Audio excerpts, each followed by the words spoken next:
रहे हैं उनके एक एक करके आपको सवाल मैं पूछूंगा, आप उनको गाइड कीजिए। पहली दर्शक है अरिमा है लखनऊ से, टाटा मोटर्स के उनके पास 321 शेयर है 870 के भाव पर। फिलहाल भाव है 662 का, करीब 200 रुपए के आसपास का उनको नुकसान हो रहा है। पिछले साल हमें याद है जुलाई अगस्त के आसपास 1150 के ऊपर का भाव हुआ करता था, वहां से 500 रुपए नीचे भाव आ चुका है। क्या टाटा मोटर्स में बने रहना चाहिए? मुझे लगता है कि बने रहना ही चाहिए। टाटा मोटर्स अभी जो लास्ट 2-3 दिन में आया है वो एक नॉर्मल करेक्शन है, और 630 का जो इम्पोर्टेंट सपोर्ट जोन है अगर वो ब्रीच नहीं करता है तो मुझे लगता है टाटा मोटर्स में बने रहना चाहिए। नजदीकी जो अपमूव आएगा वो 730 का रेजिस्टेंस टच करेगा, वहां से एक छोटा मोटा वापस करेक्शन आ सकता है और उसके बाद वापस एक रैली देखने को मिल सकता है। तो मैं ये कहना चाहता हूँ कि 630 जब तक ब्रीच नहीं करता है लोअर साइड में सपोर्ट जोन है, तब तक टाटा मोटर में बने रहना चाहिए। तो टाटा मोटर्स में बने रहने की सलाह यहाँ पर अजय जी की तरफ से आपको अरिमा जी मिल गई है। सुनील जायसवाल है अगले दर्शक, आईआरसीटीसी के 75 शेयर है इनके पास 988 के भाव पे। इनका सवाल है कि क्या और शेयर ऐड कर सकते हैं, एवरेज करना सही रणनीति होगी, और इनके पास 12 महीने का वक्त भी है, ये इंतजार कर सकते हैं। क्या अगर 12 महीने इंतजार करें तो क्या यहां से गेन मिलेगा? 25% गेन की उम्मीद रख रहे हैं। क्या आपको लग रहा है 25% की तेजी यहां से आईआरसीटीसी में सर?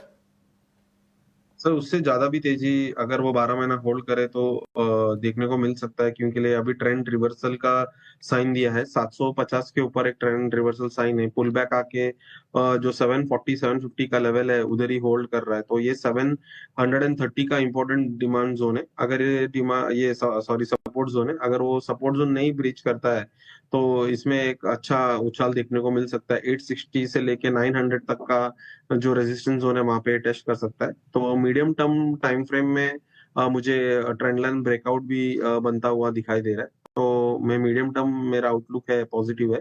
तो उनका जो सवाल था कि 12 महीना होल्ड कर सकते हैं, हाँ कर सकते हैं। अगर 730 के नीचे बनने आता है तो इसको होल्ड कर सकते हैं। दूसरा इनका सवाल था कि ऐड करना चाहिए कि नहीं, वो एक रिस्क मैनेजमेंट का सब्जेक्ट होता है सर। उन्होंने कितना पैसा पहले लगाया वो बहुत जरूरी है, और अलग अलग स्टॉक पे लगाना चाहिए, एक ही स्टॉक पे कॉन्सेंट्रेटेड पोर्टफोलियो नहीं होना चाहिए। तो वो जवाब में मैं मदद नहीं कर सकता हूँ, उनको खुद को फाइंड आउट करना पड़ेगा। मगर इनको 12 महीने में रिटर्न मिल सकता है। हैं अदानी पोर्ट्स के 100 शेयर है इनके पास 1200 के भाव पर। 2030 तक का व्यू जानना चाह रहे हैं, यानी लंबी अवधि के निवेशक हैं। क्या लग रहा है आपको अदानी पोर्ट्स? आज तो पूरे ही अदानी ग्रुप के शेयरों में जबरदस्त तेजी थी, और अगर यहां से 5 साल ये रुकती हैं तो कितना फायदा होगा?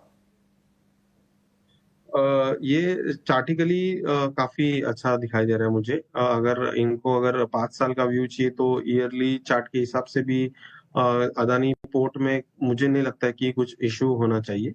तो ये होल्ड कर सकते हैं। तो वापस ये लाइफ हाई जो इन्होंने बनाया है स्टॉक ने, एक बार वापस वो टेस्ट करने को आ सकता है गुजरात से वेदांता के 1200 शेयर है इनके पास 338 के भाव पर।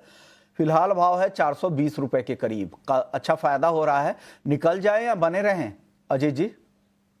और बने रह सकते हैं। 408 का सपोर्ट जोन पे ध्यान दे, वो नहीं ब्रीच करता है तो बने रह सकते हैं। ऊपर में 450 455 का एक स्टिफ सप्लाई जोन है, वहां तक आने पे इनको अपना जो मुनाफा है वो ले लेना चाहिए। ओके, तो ये सलाह है वेदांता के लिए। अगले दर्शक हमारे साथ हैं नितेश मोहन है, 400 शेयर है इनके पास स्विगी के 315 के भाव पे। 2 साल के लिए होल्ड कर सकते हैं। क्या लग रहा है आपको?